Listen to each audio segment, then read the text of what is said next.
बिस्मिल्लाहिर्रहमानिर्रहीम रब्बि ज़िदनी इल्मा। अस्सलामुअलैकुम जमात दोम। आज हम उर्दू ग्रामर की कॉपी में एक सरगर्मी लिखेंगे जैसे हमने कल लिखी थी। सरगर्मी का टाइटल पेज बनाइए।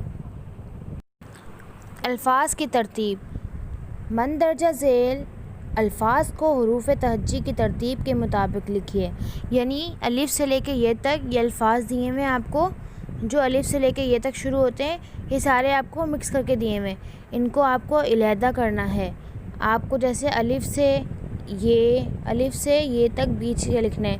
यानी अलिफ के बाद क्या आता है, बे के बाद पे के बाद ते। इस तरीके से इसको अलग करना है। जैसे अलिफ से अंगूर, बे से बच्चा, ते से तारा, से टोपी, से समर।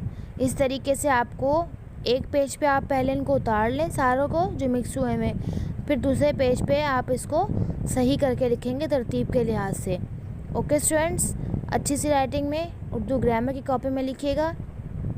अल्लाह हाफ़िज़।